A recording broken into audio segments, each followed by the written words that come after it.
बिस्मिल्लाहिर्रहमानिर्रहीम। आप सुन रहे हैं एक नई स्टोरी हॉरर गैलेक्सी से। मज़ेदार कहानियाँ सुनने के लिए kindly subscribe the channel and touch the bell icon.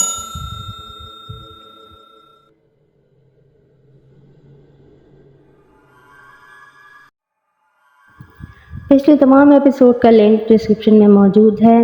कहानी अभी सुनीता के इर्द गिर्द घूम रही है, जिसे जयवर्दी नामी एक चुड़ैल मिल गई थी और जो उस पर काबिज हो गई थी। जयवर्दी से इसकी जान स्वामी परनाम लाल जी ने बचाई, मगर बेचारे सुनीता ही के हाथों अपनी जान गंवा बैठे। सुनीता का पाला जयवर्दी से छूटकर अब सुधारनी से पड़ने वाला था, जिसको एक मुसलमान कुली ने शैतान की हरकारी के कहने पर जाप करके अपने कब्जे में कर लिया। सुनीता ने कुली की जान तो सुधारनी से बचा ली, पर अपनी जान फंसा ली। सुधारनी कुली से बोली, अब तक जो तुमने कहानी मुझे सुनाई है, इससे तो ये जाहिर होता है कि सुधारनी का जाप करके इसे कब्जे के करने में बावजूद तुमने इससे कोई काम तो लिया नहीं। सुनीता के अल्फाज पर वो सोच में डूब गया, पर किसी कदर हैरत से बोला, हाँ, ये तो मैंने ऐसे सोचा ही नहीं। शायद ये तुमने गलती की है, या फिर इसकी वजह ये हो सकती है तुम इस धर्म के नहीं हो और गंदे उलूम के बारे में तुम कुछ जानते ही नहीं। जो जिसका बैर होता है इसी का होता है। दूसरा चाहे कितना ही शक्तिमान क्यों ना हो, लेकिन बैर सिर्फ इसी का हुक्म मानता है जिसके लिए इसने जाप किया हो। अगर सुधारनी से मदद मांगते तो शायद वो तुम्हारी मदद करती ज़रूर। मैं लानत भेजता हूँ तमाम चीज़ों पर। ये देखो, सुधारनी की मूर्ति मेरे पास है, मैं थूकता हूँ इस पर। मेरा ईमान ख़राब कर दिया इसने, मैं थूकता हूँ। ये कहकर इसने मुजस्सिमा निकाला और इसकी तरफ उछाल दिया। सुनीता ने जल्दी से इसे कैच कर लिया, लेकिन इसके साथ ही एक अजीब सा अमल हुआ। अचानक ही कुली का जो निचला बदन मुतहर्रिक हो गया। वो खुशी से उछल पड़ा, ठीक हो गया, ठीक हो गया, मैं ठीक हो गया। वो खुशी से छलांगे लगाने लगा और फिर इसी तरह खुशी से उछलता कूदता खंडर से बाहर निकल गया और उसके कहके दूर तक सुनीता को सुनाई देते रहे। और सुनीता मुस्कुराती निगाहों से उसकी तरफ देखती रही, इसके कहने को सुनती रही। सुनीता को आने वाले वक्त का कोई एहसास नहीं था। वो सोच रही थी अब इसे क्या करना चाहिए। फिर इसकी निगाह अपने हाथों पर गई, जहाँ वो खूबसूरत मूर्ति मौजूद थी। अचानक ही इसके नन्हे से वजूद ने अंगड़ाई ली और फिर एक मध्यम मध्यम सी आवाज़ उभरी, अब तू मेरी नई दोस्त है, मैंने तुझे अपना दोस्त बना लिया है, तू देखना मैं तेरे किस तरह काम आती हूँ। माहौल एकदम बदल सा गया और बद्रीनाथ चौंक पड़ा। इसे लगा जैसे कोई फिल्म चल रही हो। वो सुनीता को देख रहा था और इसके दिल में एक अजीब सा एहसास उभर रहा था, कितनी सुंदर, कितनी मासूम है। वक्त इसे बेशक बदल देता है, लेकिन जब इसकी असल शक्ल नज़र आती है तो वो एक मासूम सी हसीन गुड़िया महसूस होती है। कोई सोच भी नहीं सकता है कि इंसानी ज़िंदगी के लिए वो एक भयानक चुड़ैल है। इसने सोनालिया को देखा और इसके चेहरे पर अजीब से तासुरात फैल गए। फिर इसने सोनालिया से कहा, मगर मुझे मुसलसल इस लड़की को क्यों दिखाया जा रहा है? कैसी है वो? सुंदरता के आखिरी मंच पर पहुंची हुई, और जब तुम इसका प्रेम हासिल करोगे तो तुम्हें कैसा लगेगा? मुझे किसी का प्रेम नहीं चाहिए। सच्ची बात तो यह है कि मुझे खुद अपने आप से शर्म आने लगी है। क्यों? सोनालिया बेख्तियार हंसकर बोली, इसलिए कि मुझे अपनी उम्र और माजी का पूरा पूरा एहसास है। मैं जो कुछ हूँ उसे हमेशा याद रखता हूँ, लेकिन मुझसे जो काम दिए जा रहे हैं वो बिल्कुल अलग है। बद्रीनाथ, तुम बहुत नाशुक्र हो।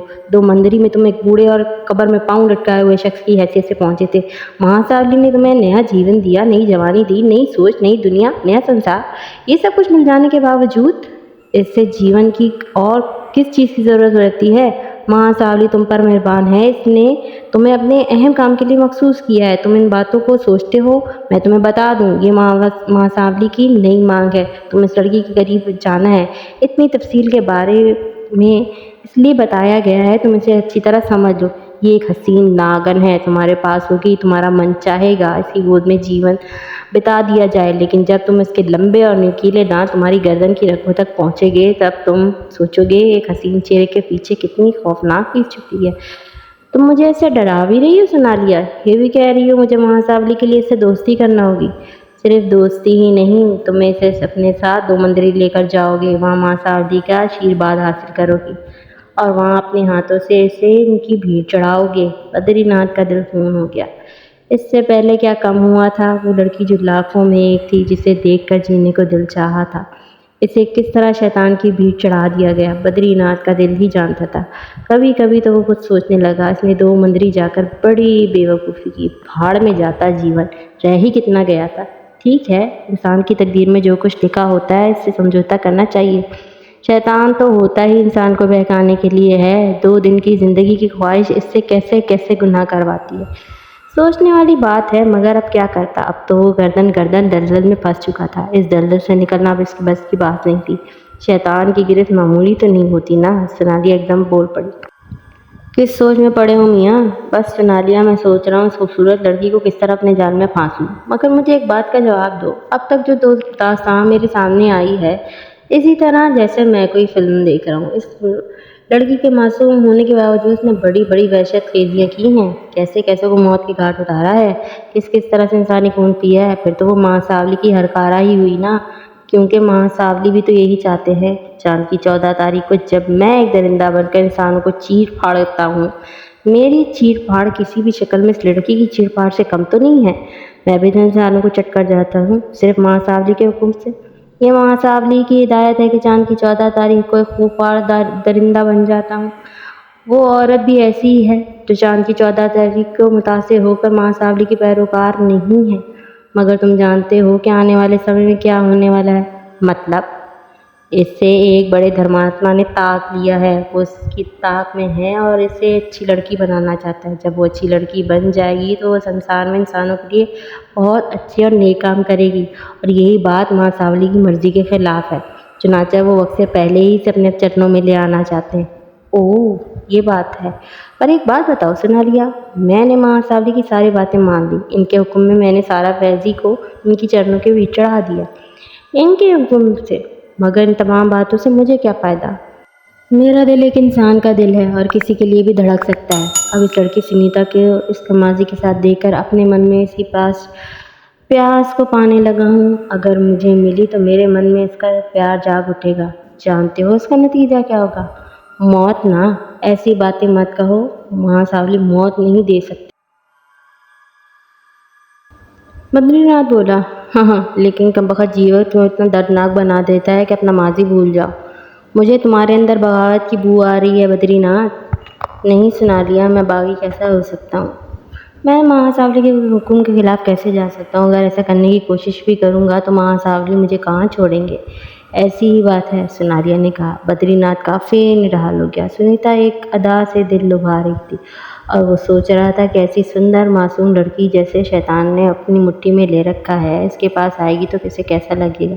सोनालिया ने कहा, तुम जितना सोचते रहोगे इतने ही परेशान होते रहोगे। जो कुछ तुमसे कहा जा रहा है बस वो करो। वो है कहाँ? बद्रीनाथ ने निढाल लहजे में पूछा। मैं बताती हूँ, इधर देखो। सोनालिया ने एक दीवार की तरफ इशारा किया और बद्रीनाथ की निगाहें दीवार पर जम गई। सुधार ने दिलचस्प निगाहों से इसे देख रही थी। इसने हैरानी से पूछा, तुम सुनीता ही हो ना? वही सुनीता। हाँ। और तुम इंसानी खून पीती हो ना? हाँ। ये रोग मेरे मन को लगा है। जब चांद पूरा हो जाता है तो मैं दीवानी हो जाती हूँ और खून पिए बगैर जी नहीं सकती। सुधार ने का नन्हा सा कहका बुलंद हुआ और उसने कहा, और यही मैं भी करती हूँ। इंसानी खून पीना मेरे लिए भी ज़िंदगी का ज़ामिन है। अगर मुझे इंसानी खून ना मिले तो समझो कि मैं भी नहीं जी सकती। इस तरह हम दोनों की मंजिल एक ही हो जाती है।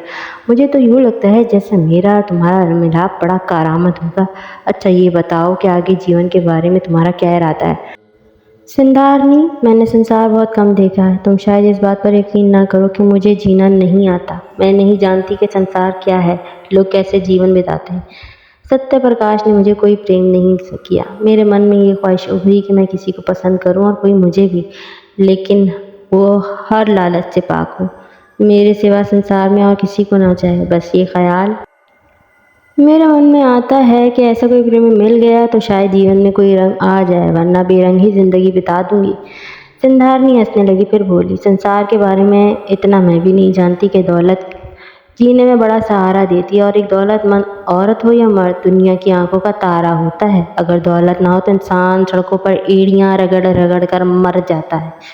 भगवान की सौगंध, मुझे ऐसी बातें मालूम नहीं। ठीक है, मैं तुम्हें बताऊंगी। क्या समझी? मैं तुम्हारे साथ रहूंगी। मगर मुझे ये तो बताओ, तुम मुझे अपने साथ रखना पसंद करोगी? तुम जितनी सुंदर और जितनी प्यारी हो, तुम्हें तो कोई भी अपने दिल में रखे। अगर तुम्हें मेरे साथ रहना पसंद है तो हम शौक से रह सकते हैं। फिक्र मत करो, हम यहाँ से निकलते ही किसी शहरी आबादी में चलते हैं। संसार बहुत बड़ा है, तुम बेफिक्र रहो, मैं तुम्हारी मदद करूँगी। मैं तुम्हारे लिए हर चीज़ मुहैया कर दूंगी, कोई तुम्हारा कुछ नहीं बिगाड़ सकेगा। सुनीता गहरी सांस लेकर खामोश हो गई। बहुत देर तक सिद्धार्थ ने इससे बातें की और फिर बोली, अब यूं करो कि मुझे उठाकर कहीं छुपा लो अपने लिबास में। सुनीता ने आगे बढ़कर इसको मूर्ति को उठाया और अपने लिबास में छुपा लिया। एक नन्हा सा लचकदार मौजूद जो 100% इंसानी जिस्म ही था, औरत के बदन की रानाइयों से भरपूर, इतना हसीन, इतना खूबसूरत कि देखने वाला देखे तो दिखता ही रह जाए। सुनीता ने मुस्कुराकर कहा, मेरी नन्ही सी दोस्त, तुम तो बड़ी सुंदर हो। ठीक है, मुझे अपने पास छुपा लो, सिंधारनी ने कहा और सुनीता ने इसे अपने लिबास में छुपा लिया। सिंधारनी बोली, अब चलो यहाँ से, संसार हमारा है, मजाल है किसी की जो कुछ हमारा बिगाड़ सके। सुनीता बेखौफी से इस इमारत से बाहर निकल आई और आगे का सफर तय करने लगी। थोड़ा सा फासला तय करने के बाद दोनों रेलवे स्टेशन पर पहुंच गए तो सिद्धार्थनी ने एक तरफ इशारा करते कहा, वो देखो, वो सामने एक सूटकेस रखा है, तुम्हारे लिए है। अरे दैया रे दैया, किसका वो सूटकेस है? मैं इसे हाथ लगाऊंगी तो कोई मुझे चोर नहीं समझकर मेरी मरम्मत शुरू कर देगा। जवाब में सिंधारनी की खिनखिनाती हुई हंसी सुनाई दी। मैंने इससे कहा, पागल, मैं तेरी दोस्त हूँ ना, मैं तेरे लिए जो कुछ करूँगी वो समझ ले, तुझे किसी किस्म की तकलीफ में मुब्तला नहीं होने दूँगी। वो सूटकेस तेरा ही है, तेरे लिए ही है। और सुन, मैंने इसमें से बहुत से रुपए भी रखे हुए हैं, हमारे काम आएंगे। अब मैं और तू अलग कहाँ हैं, मगर एक बात सुन ले। क्या? मैं ये नहीं कहती कि तू मेरी गुलाम है, बल्कि गुलाम तो मैं तेरी हूँ सुनीता, मगर जो मैं कहूँगी वो करती रहना, कुछ सोचना नहीं इस बारे में। जवाब में सुनीता ने गहरी सांस लिया और खामोश हो गई। सिंधारनी के इशारे पर उसने सूटकेस उठा लिया और ट्रेन में सवार हो गई। फिर अचानक ही सिंधारनी ने कहा, अरे वो देख जरा, इस कंपार्टमेंट में के इस कोने में वो जो एक गोरा चिट्टा आदमी बैठा हुआ है। सुनीता की निगाहें इस तरफ उठ गई। इस शख्स की उम्र कोई 50 साल के करीब होगी। वो गोरा चिट्टा और अच्छी सेहत का मालिक था। वो सुनीता को अजीब सी निगाहों से घूर रहा था। सुनीता की निगाहें इससे मिली तो वो धीरे से मुस्कुरा दिया। सुनीता ने ताज्जुब से सिंधारनी को देखा और बोली, ये क्या है? ये नवाब तुझ में दिलचस्पी की निगाहों से देख रहे हैं। यानी एक मर्द की निगाह से? तो और क्या, सिंधारनी हंस पड़ी। भगवान सत्यानाश करे इसका। बुढ़ाऊ, मेरी तकदीर में लिखे गए हैं क्या? सिंधारनी बहुत हंसी और फिर बोली, तुझे इससे दोस्ती करनी होगी, इतनी उम्र का कमबख्त। वादा किया था तूने, जैसा मैं कहूँगी वैसा ही करेगी, और मैं तुझे बताऊँगी कि जो कुछ मैं कहूँगी वो तेरे अच्छे के लिए होगा। तू देख तो सही। असल में एक बात तुझे बता दूँ सुनीता, संसार में इंसान इंसान का मोहताज है। किसी न किसी तरह तो कदम बढ़ाकर रास्ता बनाना ही होगा। ऐसे ही बात चलती है, क्या समझी? हाँ, कह तो तू ठीक रही है सिंधारनी, मगर मैं करूँ क्या? ना ना, कुछ न कर, बस देखती रह, वो नवाब जी क्या करते हैं।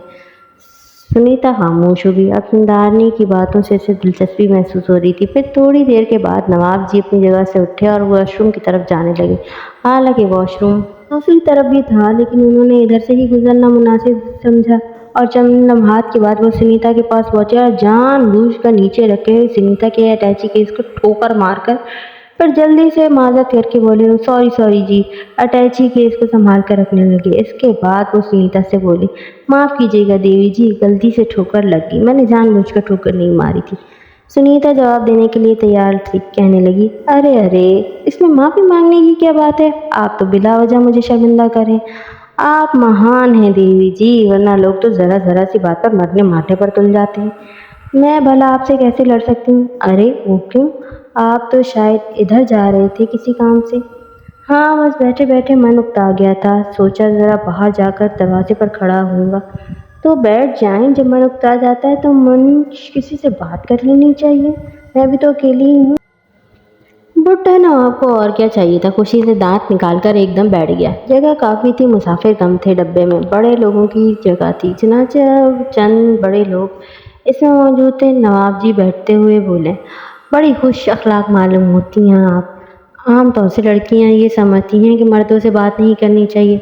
नहीं, अब ऐसी भी कोई बात नहीं है। सुनीता सिंधारनी के इशारे पर बोल रही थी। मैंने कहा, ये तो माँ की पढ़ाई है। आपका नाम क्या है देवी जी? सुनीता, बड़ी खुशी हुई आपसे मिलकर। मेरा नाम अजय देव है, मैं दिल्ली में रहता हूँ, वहीं जा रहा हूँ, कारोबार करता हूँ। आप कहाँ जा रही हैं देवी जी? दिल्ली, सुनीता मुस्कुराकर बोली। खुद अपने आप पर हैरान रह गई। इसे यूँ लग रहा था जैसे इसकी ज़बान सिंधारनी बोल रही है। ये तो बहुत अच्छी बात है, आप दिल्ली जा रही हैं। दिल्ली में आप कहाँ रहती हैं? कहीं नहीं। क्या मतलब? पहली बार वहाँ जा रही हूँ। ओह, कोई रिश्तेदार है ना वहाँ? नहीं जी, कोई नहीं है, बस यूँ समझ लीजिए कि अपनी नगरी, अपनी बस्ती छोड़कर जा रही हूँ, दिल्ली में ही आबाद होंगी।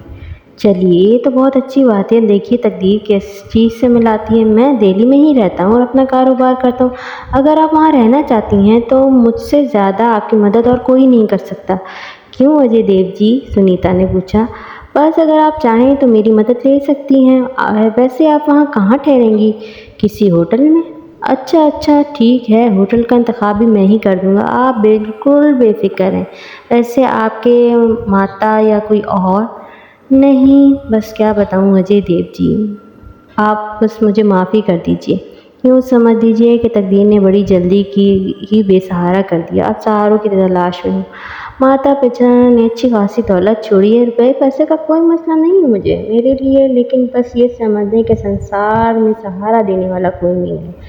अजय देव ने अपने चेहरे पर अफसुर्दगी के तासुरात पैदा करने की भरपूर कोशिश की और उसे अपनी चिकड़ी चपड़ी बातों के जाल में खूब फंसाता रहा। बहरहाल मामला उल्टा ही था। सफ़र जारी रहा। अजय देव जी सुनीता पर अपनी इनायतों की बारिश करते रहे, यहाँ तक कि दिल्ली आ गया। एक अजीम शान शहर दिल्ली, जहाँ ज़िंदगी बड़ी तेज़ रफ्तार थी। बंदरगाह होने की वजह से सनतें भी ज़बरदस्त थीं। आला दर्जे के होटल बिखरे हुए थे। स्टेशन बराह रास्त टैक्सी से लेकर वो सारे समंदर पर जा निकले और फिर समंदर से थोड़े फासले पर एक इंतहाई खूबसूरत इमारत में दाखिल हुए। इमारत की चौथी मंजिल पर यह फ्लैट था। तेज़ रफ्तार लिफ्टें लगी हुई थी। जदीद तरीन इलाका था, बड़े लोगों की रिहाइशगाह, बल्कि ये कहा जाए तो गलत नहीं होगा कि बड़े लोगों की आला ऐशगाह। फ्लैट की बेहद शानदार था, हर तरह से आसाइशों से भरा हुआ था। यहाँ पहुंचकर अजय देव जी ने कहा, वैसे तो मैं आपके लिए यहाँ 10 मुलाजिम भेज सकता हूँ सुनीता जी, जो आपकी हर तरह से आसाइश का ख्याल रखेंगे, लेकिन मुलाजमों के आ जाने पर बातें होती हैं। अजय देव सुनीता के दिमाग की अच्छी तरह से घिसाई करके वहाँ से दफान हो ही गया और सिंधारनी की कह के इसके कानों में गूंजने लगे।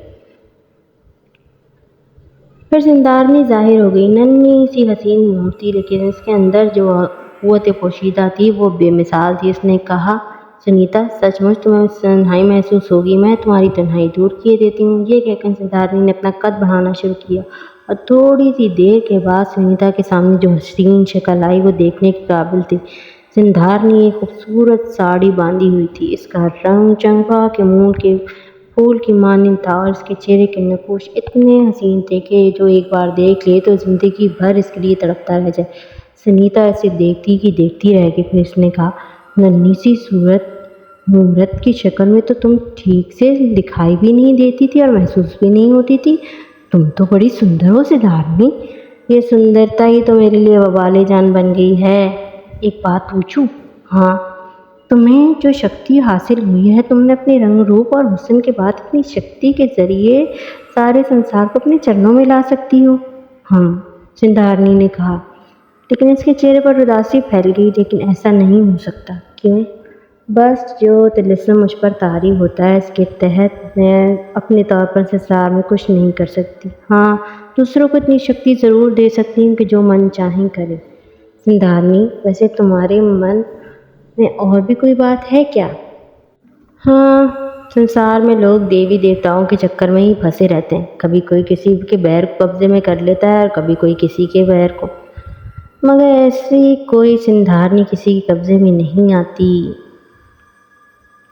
जो एक अच्छी सहेली है और साथी भी है। सिंधारनी हंसकर बोली। फिर दोनों सहेलियों की तरह खाने पीने का बंदोबस्त करने लगी।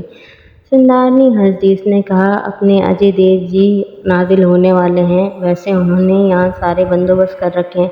क्या ख्याल है? एक और बात कहूँ, तुम असल में इस असली शक्ल में इसके सामने नहीं आओगी, इस बात का ख्याल रखना। हाँ, अगर कोई बहुत ही अहम मसला हुआ तो फिर दूसरी बात है। ठीक है, ख्याल रखूँगी, सुनीता ने कहा। रात के कोई 9:30 बजे होंगे। दरवाजे की बेल बजी और सिंधारनी बोली, लीजिए, अजय देव जी अपनी मेहनतों का सिला वसूल करने के लिए आ गए। सुनो, चिंता ना करना, बस इशारा कर देना मुझे, मैंने लंबी नींद सुला दूंगी।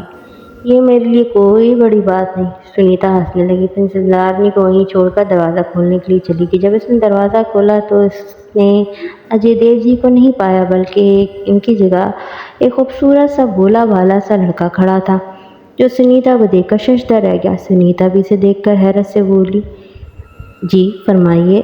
मैं हाँ बताइए क्या बात है, किससे मिलना है आपको?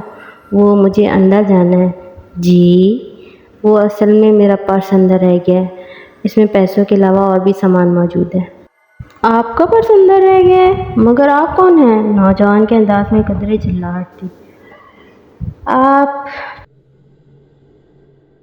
पता नहीं क्या कह रहे हैं, पहले मुझे अपना तारुफ तो कराइए। बाप रे बाप, किसी गलत फ्लैट में तो नहीं आ गया? नंबर भी मेरे ही फ्लैट का है। आपका फ्लैट? जी देवी जी, ये मेरा ही फ्लैट है। और मैं हैरान था कि अंदर कौन है। पिताजी तो नहीं है अंदर। पिताजी? किसके बेटे हैं आप? जी मेरे पिता का नाम अजय देव है और मेरा नाम प्रेम देव। ओह तो ये बात है। आइए आइए, आप अजय देव जी के बेटे हैं? सुनीता ने पीछे हटते हुए कहा और प्रेम अंदर आ गया। जी हाँ देवी जी, अब आप अपना तारुफ भी करा ही दीजिए। आइए आराम से बैठिए। ये बताइए आपके पिताजी से मुलाकात कैसी हो गई आपकी? हाँ पिताजी आज ही आए हैं और फ़ौरन ही चले गए। अब वो कल या परसों आएंगे। गुड, आइए अंदर आइए ना, आप तो बिला वजह परेशान हो रहे हैं प्रेम जी, सुनीता ने कहा और प्रेम को लिए अंदर चली गई। नौजवान लड़के की उम्र 23-24 साल से ज़्यादा नहीं थी, जो चेहरा इंतहाई दिलकश, बदन खिलाड़ियों जैसा तंदुरुस्त और तवाना, अच्छे नपूंछ का मालिक था। अंदर आकर फटी फटी आंखों से चारों तरफ देखने लगा। सब कुछ तो वही था। देखिए वो मेरा पर्स रखा हुआ, वो देखिए उधर। ओहो वो आपका पर्स है। देवी जी आपको भगवान का वास्ता, आप मुझे कोई बुरी खातून नहीं लगती। बता तो दीजिए आप कौन हैं? आप ये बताइए कि आप अक्सर फ्लैट पर आते जाते रहते हैं?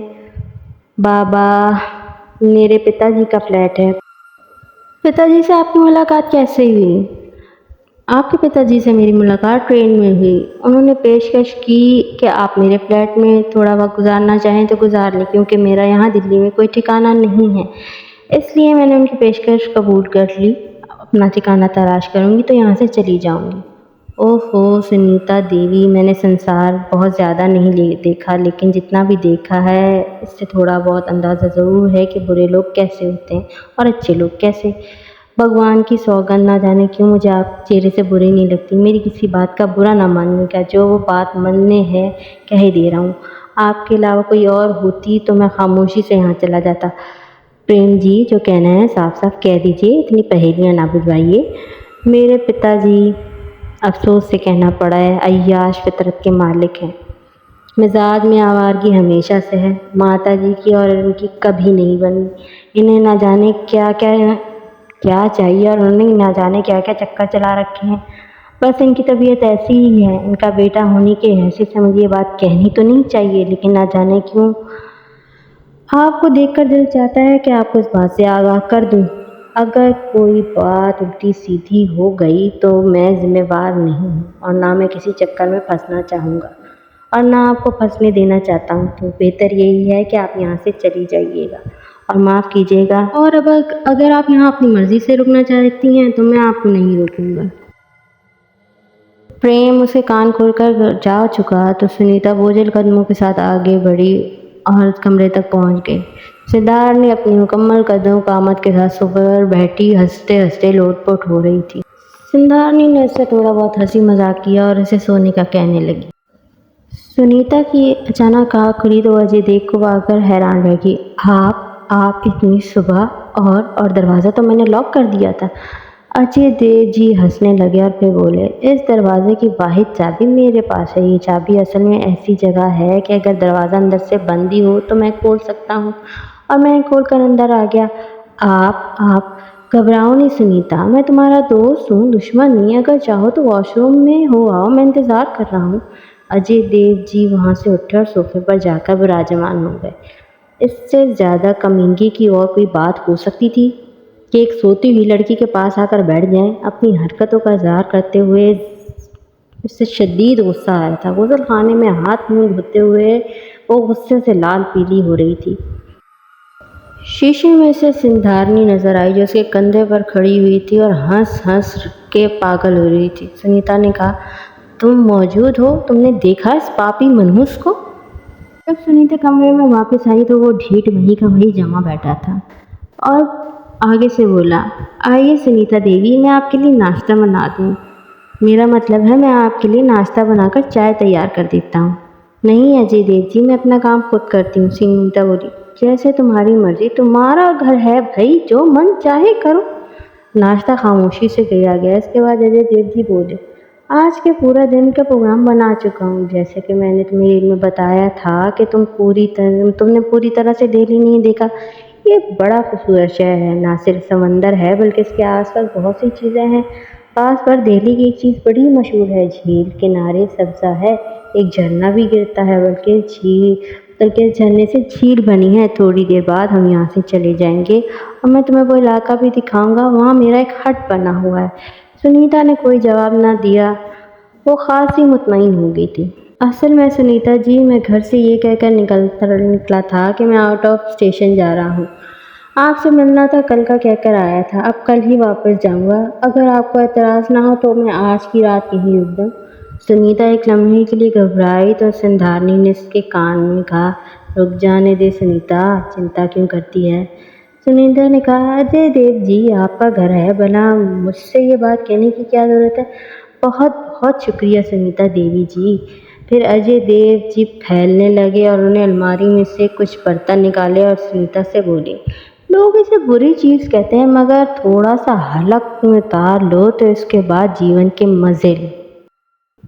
मुझे बताओ अब मैं क्या करूं? बद्रीनाथ ने कहा, सुनीता जिंदा है, माँ सांवली के मिशन पर काम कर रही है। अभी तक इसने वही किया है जो सांवली चाहता है, लेकिन वो महान आत्मा बदस्तूर इसकी तरफ बढ़ रही है। अगर दोनों का मिलाप हो गया तो फिर अनर्थ हो जाएगा, माँ सांवली को बड़ा नुकसान उठाना पड़ेगा। तो फिर आगे क्या हुआ ये आपको सुनाएंगे नेक्स्ट एपिसोड में। अगर आपको कहानी अच्छी लगे तो please do subscribe the channel and touch the bell icon. और हाँ, कहानी को अपने दोस्तों और प्यारों के साथ शेयर करना मत भूलिएगा। दुआओं में याद रखिएगा, अपना बहुत ख्याल रखिएगा। जज़ाकल्लाह खैर, अल्लाह हाफ़िज़।